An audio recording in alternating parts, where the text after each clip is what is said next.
knowing that you did your best, the best that you could do, staying true to what you wanted and following your heart, and knowing that there's something on the other side, that what you put out will come back to you. When you know that you did your best every day, that's all that matters. And we see this in the story of Cinderella, this pure protagonist that's innocent and naive, and her stepsisters take advantage of her and begin to take things from her and imprison her and enslave her. Her stepmother's behind all this, and then eventually Cinderella does get what she wants, which is the chariot and the dress and the glass slippers to go and meet the prince. You really are my fairy godmother. Of course. And then we know the story, the glass slipper falls and the prince comes back to the neighborhood, to the town, to find out who the girl was that the slipper belongs to. And the stepsisters of Cinderella begin to pretend that the slipper belongs to them. Oh, enough! The stepsisters are trying to get their foot to fit inside the glass slipper. It's not their slipper. It doesn't fit on their foot. And then they deny that it belongs to Cinderella, and the stepmom denies that it belongs to Cinderella. And the prince does eventually find out. The truth does come out. And the slipper fits.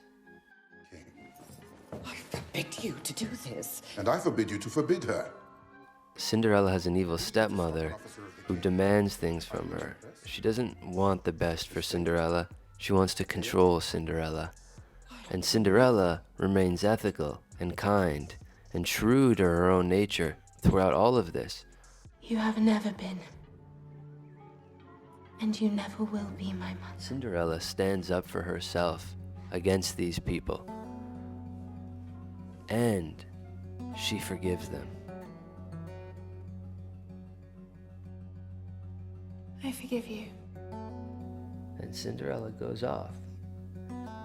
She goes to divinity, and she forgives her stepmother, and it's complete. For some reason, what I was doing seemed to make sense to people. Forrest Gump did good, and good things came to him. I'll follow you anywhere, Mr. Gump. He was never out to change the world. He was doing good for the sake of doing good. And by doing that, things came to him naturally. Somebody later told me it gave people hope. People would run up to him, saying how inspired they are. But he never set out to inspire people, yet that was the result.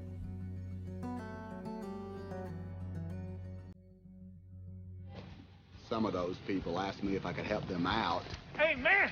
Hey, listen, I was wondering if you might help me, huh?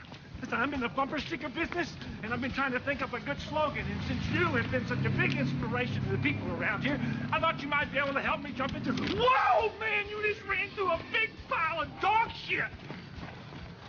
It happens. What, shit? Sometimes. And some years later, I heard that fella did come up with a bumper sticker slogan, and he made a lot of money off of it. There is no more effective way of operating in the world than to conceptualize the highest good that you can and then strive to attain it. There's no better pathway to self-realization and the ennoblement of being than to posit the highest good that you can conceive of and commit yourself to it. If you orient yourself properly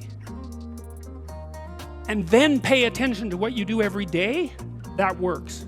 So you organize yourself around that aim, and then what happens is the day manifests itself as a set of challenges and problems, and if you solve them properly, then you stay on the pathway towards that aim, and you can concentrate on the day. And it seems to me that that makes every moment of the day supercharged with meaning. That's how, because if everything that you're doing every day is related to the highest possible aim that you can conceptualize, well, that's the very definition of the meaning that would sustain you in your life.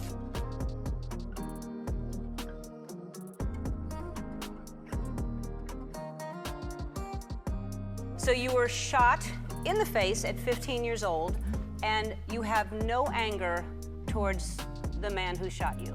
How is that possible? I think they made a big mistake.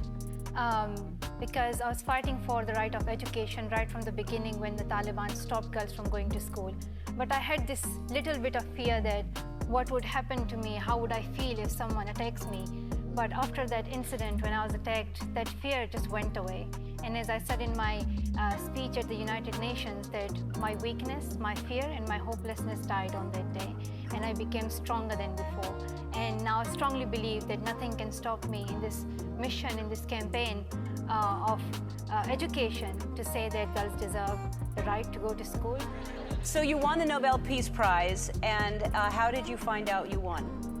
So I was in my chemistry lesson in school and just studying about atoms and those things. And suddenly my teacher came and she surprised me, said that you have won the Nobel Peace Prize. And I said, okay.